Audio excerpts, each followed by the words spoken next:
សូមអរគុណដល់អតិថិជនដែលតែងតែគាំទ្រហាង Garage Yo Sport Shop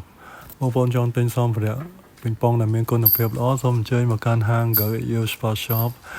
ឥឡូវនេះលោកគ្រូកំពុងបិទដងN10 របស់ Inher អានឹងឈើសុទ្ធ5ជាន់ហើយជាមួយនឹងស្បែក Yaska Mark V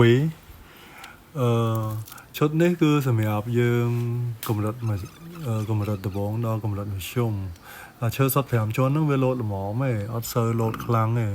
ហើយស្បែក Mark V របស់ Yaska នេះគឺស្បែកវារៀងទន់អញ្ចឹងស្បែកវារៀងទន់យើងបិទជាមួយដងនេះយើងវាយរៀងច្បឺតល្អហើយវាអត់សូវលោតទេវាលោតល្មមទេលោតល្មមសម្រាប់យើងរៀងអូសឆ្វេងអូសស្ដាំហើយសម្រាប់យើងនិយាយទៅសម្រាប់យើងហាត់បានល្អព្រោះនេះវានិយាយវា control ល្អឈុតនេះ control ល្អហើយសំខាន់តម្លៃវាធូរថ្លៃឯងទាំងវ៉ាន់មួយទៀតតម្លៃវាតែ$99ទេតែ$99មួយឈុតនេះហ្នឹងហើយអញ្ចឹងបងប្អូនយើងត្រូវការអាចតាក់ទងតាម Telegram របស់លោកគ្រូ016